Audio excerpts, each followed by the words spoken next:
금요 성령 기도회 오랜만에 모였다는 생각을 합니다. 2022년 첫 번째 맞이하는 금요 성령 기도회에 오신 우리 성도님 한 분 한 분을 주님의 이름으로 또 환영하고 또 사랑합니다. 우리 좌우에 신문과 이렇게 인사하겠습니다. 기도의 불을 붙입시다. 기도의 불을 붙입시다. 한 번 더 인사하겠습니다. 다시 기도의 불을 붙입시다. 다시 기도의 불을 붙입시다. 오늘 밤 기도의 불을 붙이는 여러분 되시기를 바랍니다. 여기에 모인 여러분이 기도의 불을 붙이면 여러분의 가정은 기도하는 가정이 될 줄 믿습니다. 할렐루야. 네. 가정의 대표들이 오셨죠. 남편이 오신 가정도 있고 아내가 오신 가정도 있고 두 분 다 오신 가정도 있습니다. 그래서 두 분 다 오시면 불이 더 빨리 붙겠네요. 그래서 아내가 오시면 남편에게 기도의 불을 붙이면 되고 남편이 오셨으면 아내에게 불을 붙이면 되겠습니다.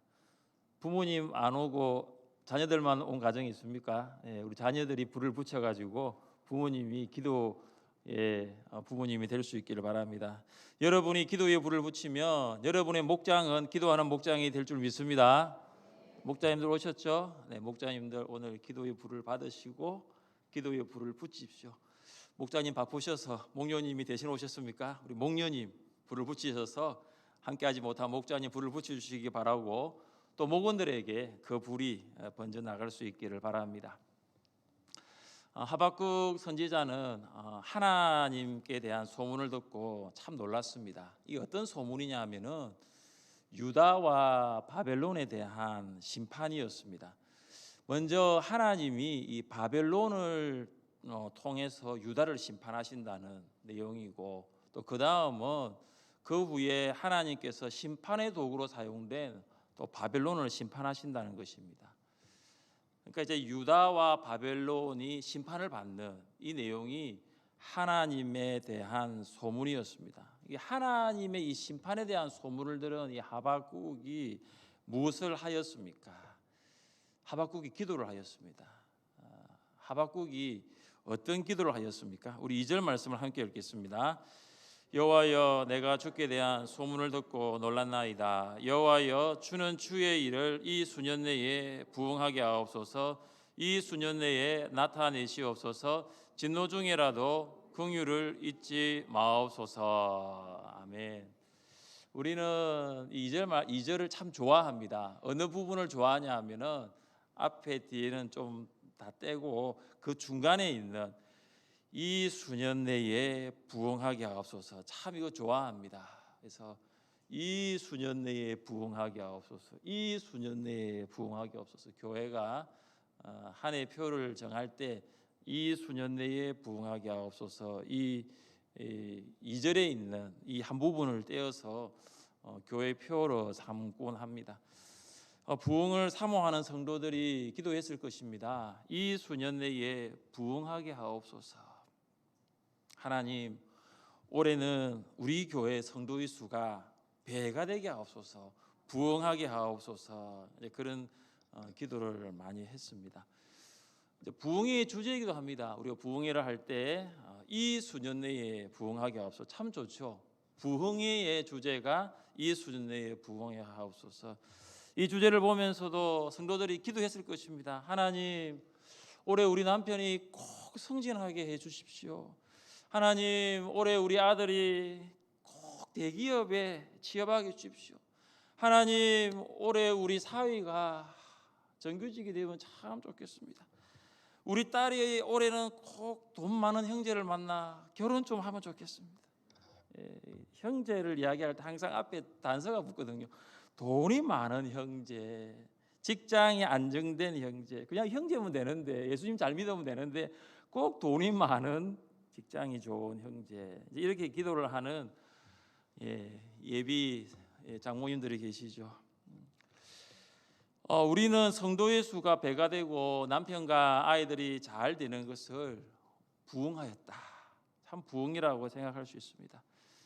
우리 교회 이제 지난주하고 그 앞주가 코로나 때문에 약간 출석률이 떨어졌는데 한 둘째 주, 셋째 주 출석이 작년 400명이었습니다. 코로나 가운데 작년 400명 적지 않는 숫자입니다. 교회 학교도 160명 정도 왔어요. 그러니까 1, 2부 예배와 우리 교회 학교를 합치면 560명이 됩니다. 수년 내에 배가 하여서 1000명이 되었으면 좋겠습니다. 할렐루야. 예, 그런 마음이 저한테 있습니다. 하나님 수년 내에 부흥에 1000명 되고 우리가 1부에서 2부 예배로 지금 드리고 있잖아요. 2부가 3부 예배 되고 더 이상 이제 예배를 드릴 수 없어서 교회를 또 건축도 하고 그러면 참 좋겠습니다. 우리 교회 성도의 가정의 모든 남편과 아내가 올해는 승진하고 자녀들이 취업을 하고 결혼을 하고 자녀를 출산할 수 있는 이 하나님의 놀라운 복이 함께 할 수 있기를 원합니다. 네, 우리가 이게 부흥을 생각할 때 이런 내용의 부흥들을 많이 이야기를 합니다. 여기서 우리가 질문을 할 수 있는 거죠. 하박국이 하나님 앞에 드렸던 이 기도, 이 수년 내에 부흥하게 하옵소서. 과연 이 부흥이 성도의 배가일까요? 승진일까요? 뭐 취업일까요? 결혼일까요? 자녀 출산일까요? 하면 그 부분을 고민을 해봐야 되는 거예요. 본문의 맥락에서 볼 때 주의 일은 주께 대한 소문이에요. 주의 일은 주께 대한 소문. 제가 방금 말씀드렸듯이 이 주께 대한 소문은 바벨론을 통한 유다의 심판입니다. 그러니까 주의 일을 이 수년 내에 부흥하게 하옵소서. 이것은 뭐냐면 하나님의 심판을 위한 기도였다는 거죠. 그러니까 이런 질문을 할 수 있는 거죠. 심판이 부흥입니까? 여러분, 심판이 부흥입니까? 말씀도 안 하시네요. 아니라는 거죠. 심판이 부흥이 아니라는 거죠. 어떻게 심판이 부흥이 될 수 있습니까? 성공이 부흥이 되는 것이고 잘 되는 게 부흥이지 어떻게 심판이 부흥이 될 수 있습니까? 지금 다 그런 표정이에요. 여러분, 부흥의 뜻이 무엇입니까? 부흥은 새롭게 생명을 불어넣다예요. 새롭게 생명을 불어넣다. 그러면 새롭게 생명을 불어넣다의 전제는 뭐냐면 죽었다라는 거잖아요, 그죠? 그래서 부흥은 죽은 것을 다시 살리는 거예요. 여러분, 심판이라는 것은 부정의 의미죠. 그러나 부흥은 긍정의 의미입니다. 왜 하박국 선지자가 이런 기도를 했을까요? 여호와여, 주는 주의 일을 이 수년 내에 부흥하게 하옵소서. 그는 알았습니다. 하나님의 심판을 알았어요. 하나님의 심판은 유다를 멸망시키는 것이 아니라는 거예요. 그러면 하나님의 심판이 뭐냐? 유다를 살리는 거죠. 유다 나라를 망하게 하는 것이 아니고 유다 나라를 살리는 거예요. 하나님의 심판은 영적 호흡이 멈추어 버린 유다, 다시 생명을 불어넣어서 유다로 호흡하게 만드는 거예요. 이것이 하나님의 일이죠. 하나님의 심판입니다. 멸망당해야 할 유다가 멸망당하는 것이 심판입니다. 그러나 멸망당해야 할 유다가 회복되는 것은 부흥이에요. 영적 호흡을 멈춘 유다가 죽음을 당하는 것은 심판입니다. 그러나 죽음을 당해야 할 유다가 다시 호흡할 수 있는 것, 다시 살아날 수 있는 것, 다시 일어날 수 있는 것은 부흥이에요. 그래서 회복은 부흥이고 부흥은 회복입니다. 부흥은 수가 늘어나는 정도가 아니에요. 그 수 안에 든 성도가 멸망에서 돌이켜 생명의 길로 나아가는 것, 멸망에서 돌이켜 생명을 회복하는 것이 부흥이에요. 부흥은 경제적으로 좋아지는 정도가 아닙니다. 심판받아 죽어야 할 성도가 다시 심판받아 살아나는 것이 부흥입니다. 그래서 부흥은 뭐냐? 하나님의 뜻입니다. 하박국 선지자는 하나님을 오해한 적이 있습니다. 하박국은 하나님의 유다 백성을 하나님 알지 못하는 이방 민족 바벨론의 포로가 되게 하는 것 이해하지 못했습니다. 어떻게 의인이 악인에 의해서 고난받을 수 있습니까? 하박국의 불만입니다. 그래서 그는 1장에서 이렇게 항변했습니다. 어느 때까지일까? 어찌하여 하나님 어찌하여 이방 민족 바벨론을 통해서 우리 유다를 심판하십니까? 하나님의 뜻을 오해한 하박국의 모습입니다. 사랑하는 성도 여러분, 우리도 하박국 선지자와 같이 하나님을 오해할 때가 있습니다. 왜 하나님을 오해합니까? 하나님의 뜻과 내 뜻이 다르기 때문입니다.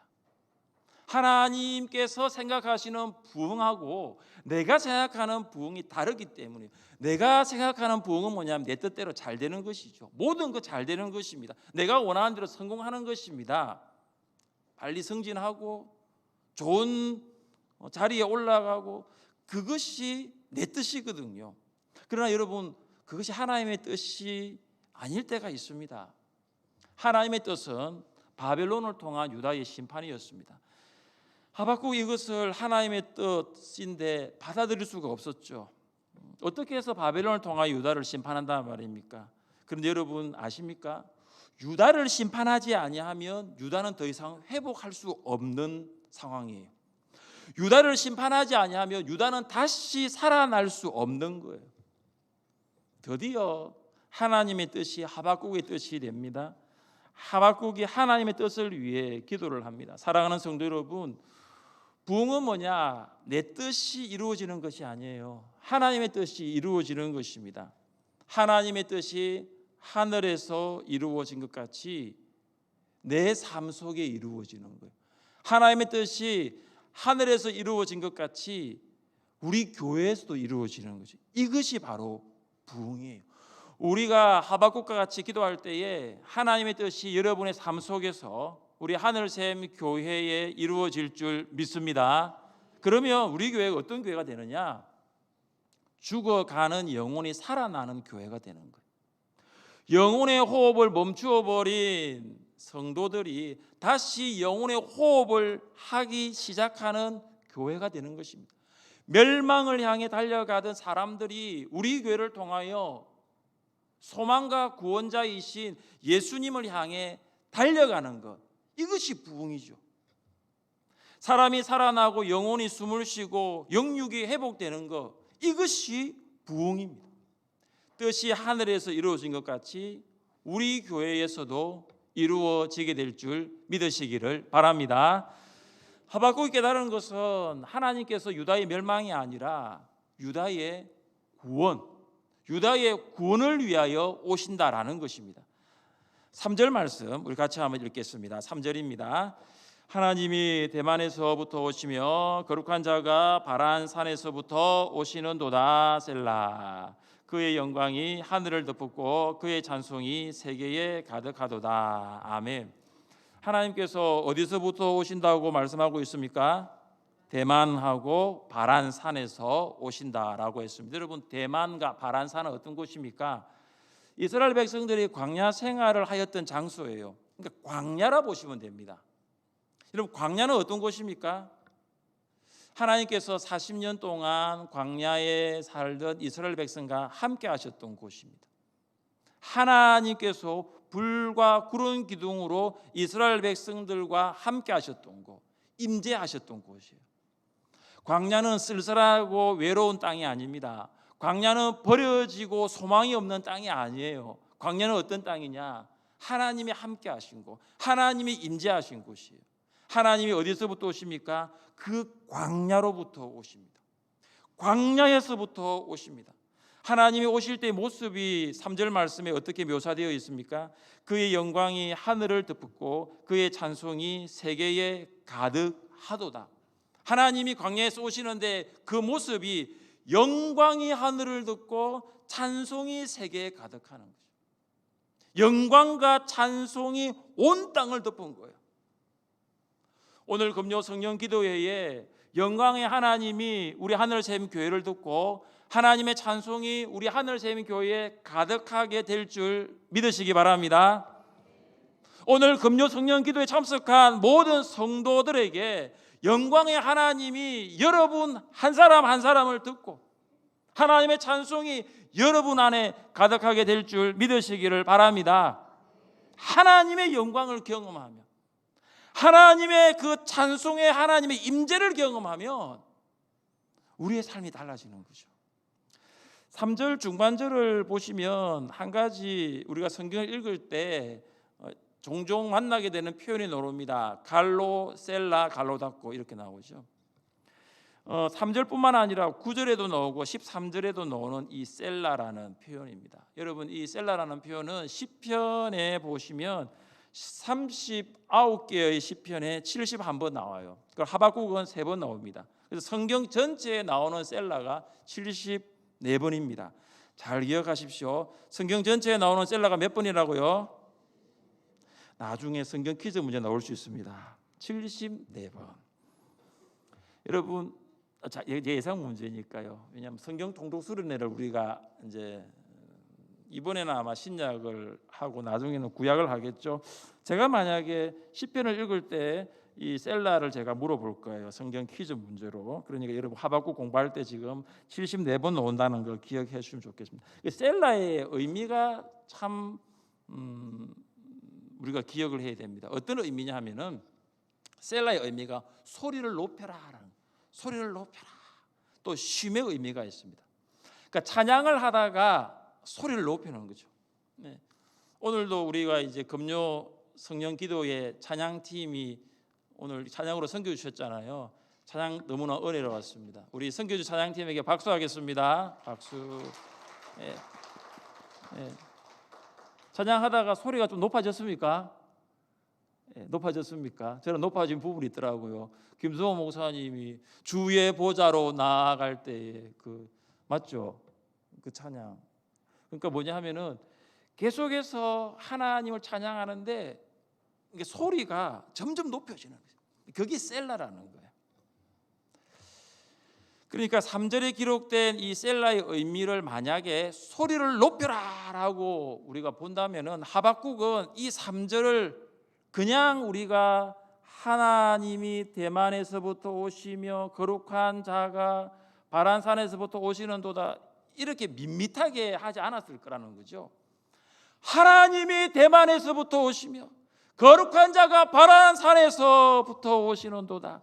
너무 감격이 되어요. 왜냐 하나님 오시니까, 하나님이 오시는 것에 대해서 너무 감격이 되니까 그냥 밋밋하게 이걸 읽을 수 없는 거죠. 큰 소리로 외치는 거죠. 사랑하는 여러분, 오늘 금요 성령 기도회 시작하면 30분 동안 찬양을 했는데 여러분 어떻게 찬양했습니까? 마음을 다하여, 뜻을 다하여, 힘을 다하여. 내일은 내일 걱정하고 오늘은 어떻게 하든지 간에 내가 하나님 나왔으니까 힘을 다하여 찬양했습니까? 아니면 오기는 왔는데 마음은 아직은 뜨겁지도 않고 감격도 없이 그렇게 찬양을 했습니까? 여러분 소리 높이 찬양하십시오. 소리 높이 찬양하십시오. 시편에서 71번 나왔다고 제가 한 번 나도 말씀드렸잖아요. 얼마나 그 시편을 읽어보면 하나님을 소리 높이 찬양합니까? 지금 하박국이 얼마나 소리 높이 하나님을 찬양합니까? 여러분 찬양할 때는요 소리 높이 찬양하십시오. 찬양을 소리 높이 했다는 기준은 뭐냐면은 목이 좀 쉬어야 됩니다. 끝나면 오늘 김 목사님 목이 좀 쉬었더라고요. 마지막에 기도할 때. 여러분 소리 높이 찬양하십시오. 왜냐하면 어느 정도 찬양을 여러분 이렇게 하면은 나중에는요 그 이제 단계를 뛰어넘습니다. 제가 그런 경험이 있거든요. 그런데 늘 내가 하는 찬양 정도로 하면요 나중에는 그 찬양 정도밖에 안 됩니다. 그러나 내가 소리를 한번 높여 보십시오. 예배 시간에도 마찬가지죠. 예배 시간에 제가 조금 안타까운 오늘 금요 성령 기도는 좀 편하게 설교하겠습니다. 찬양대의 찬양 소리가 크지 않다는 게 제가 참 안타까워요.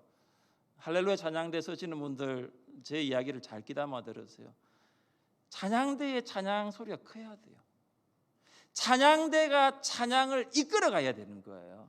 그런데 저는 1, 2부 예배를 다 드리잖아요. 1부 호사나 찬양대는요 그래도 찬양대 소리 커요. 그런데 2부 할렐루야 찬양대는요 제가 소리가 안 들려요. 아마 찬양하는 것 때문에 목소리를 아껴 놓는지 모르겠는데 그럴 필요가 없어요. 찬양 지존하신 주님 이름 앞에 가서 크게 해야죠. 뭐 목소리를 왜 아껴 놓습니까? 하나님 찬양하러 왔지 우리가 찬양대 찬양하는 거 보러 온 거 아니잖아요. 할렐루야 찬양대 여러분 지휘자 오셨는지 모르겠네요. 찬양 대원들이 있으면 이번 주부터 좀 바꾸세요. 크게 하세요. 크게 하세요. 크게 안 하니까 2부 예배 때 계속 울리는 게 핸드폰 소리거든요. 찬양 소리가 안 들리니까 핸드폰 소리가 들리는 거예요. 찬양 소리가 크면 핸드폰 소리를 압도해 버립니다. 그래서 여러분 크게 찬양하십시오. 4절부터 15절까지 말씀은 심판자로 오시는 하나님의 모습을 마치 영상을 보는 것처럼 시각적으로 다루고 있습니다. 우리 4절 말씀을 함께 읽겠습니다. 그의 광명이 햇빛 같고 광선이 그의 손에서 나오니 그의 권능이 그 속에 감추어졌도다. 아멘. 하나님의 영광을 앞에서 이야기를 했잖아요, 그죠? 3절에서. 근데 이 4절에 보면 그 하나님의 영광을 어떻게 표현하고 있냐면 광명이다, 광선이다, 좀 구체화하고 있죠. 하나님은 온 세계를 비추시는 빛이 되십니다. 하나님의 영광의 빛이 비추면 그 앞에 설 만한 피조물은 아무도 없어요. 모든 피조물은 하나님의 영광의 빛 앞에 엎드려질 수밖에 없습니다. 그래서 우리가 기도 제목 중에 하나가 이거예요. 하나님, 제가 기도하는 VIP가 하나님의 영광의 빛을 보게 하소서. 하나님의 영광의 빛을 보게 하소서. 사도 바울이 그래서 바뀌었잖아요. 사도 바울이 다메섹으로 가던 중에 무엇을 봤냐면은 영광의 빛을 봤어요. 영광의 빛. 그 영광의 빛 앞에 고개를 들지 못하고 땅에 엎드렸거든요. 사흘 동안 앞을 볼 수가 없었어요. 하나님이 오실 때 또한 어떤 일이 일어납니까? 6절입니다. 그가 서신적 땅이 진동하며 그가 보신적 여러 나라가 전율하며 영원한 산이 무너지며 무궁한 작은 산이 엎드러지나니 그의 행하심이 예로부터 그러하시도다. 하나님이 대만과 바란산에서부터 오신다고 말씀드렸잖아요. 그 3절을 기준으로 6절에 어떤 모습으로 오십니까? 땅이 흔들립니다. 하나님이 오시면 땅이 흔들리고요, 세상이 진동합니다. 여기 보시면 영원한 산이고 무궁한 산 이렇게 나와 있습니다. 이것은 어떤 거냐면은 세상의 영원성을 상징합니다. 아무리 세상이 영원한 것처럼 보여도 하나님이 오시면 그 세상도 어떻게 해요? 흔들리는 거예요. 흔들려 버리는 거죠. 하나님이 오시면 영원한 것처럼 보이는 세상의 것들도 사라진다는 거죠. 하나님이 오실 때 또 어떤 일이 일어납니까? 우리 10절과 11절 말씀을 읽겠습니다. 산들이 주를 보고 흔들리며 창수가 넘치고 바다가 소리를 지르며 손을 높이 들었나이다. 날아가는 주의 화살의 빛과 번쩍이는 주의 창의 광채로 말미암아 해와 달이 그 처소에 멈추었나이다. 아멘.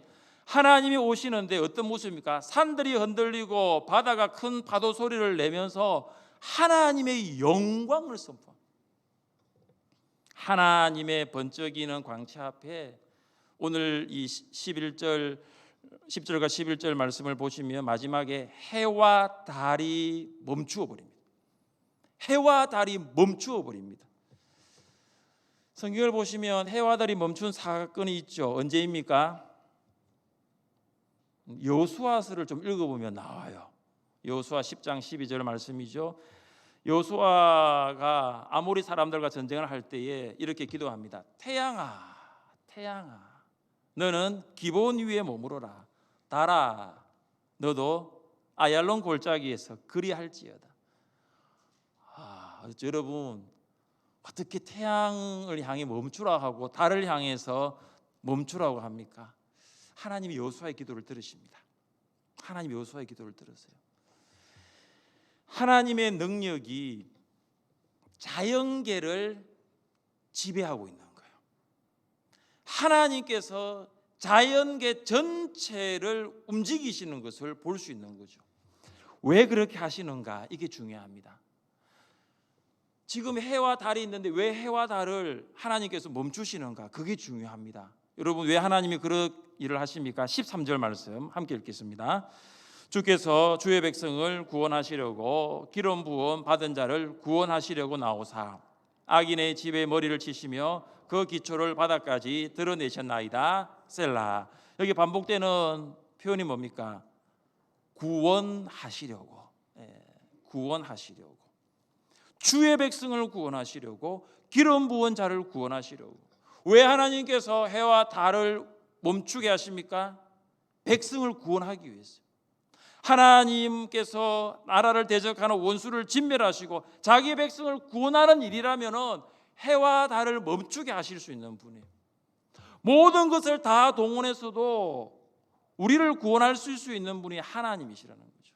사랑하는 성도 여러분, 여러분이 하나님의 이름을 부르기만 한다면 하나님은 여러분을 구원하여 주실 줄 믿으시기를 바랍니다.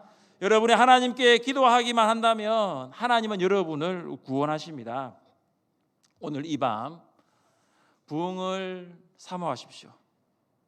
나의 죽어가는 육체와 영혼이 다시 살아나는, 나의 영혼도 살아나고 나의 육체도 살아나고 나의 영이 다시 살아나는 부흥을 경험하십시오.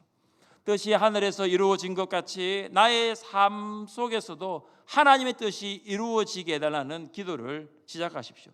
그리하여 내 안에 오시는 하나님의 영광의 빛을 보는 것입니다. 하나님의 능력을 경험하게 해달라고, 하나님의 구원을 경험하게 해달라고 기도하십시오. 부흥을 위해 간구하는 성도에게 부흥을 주시는 하나님을 믿으시기를 주님의 이름으로 축복합니다.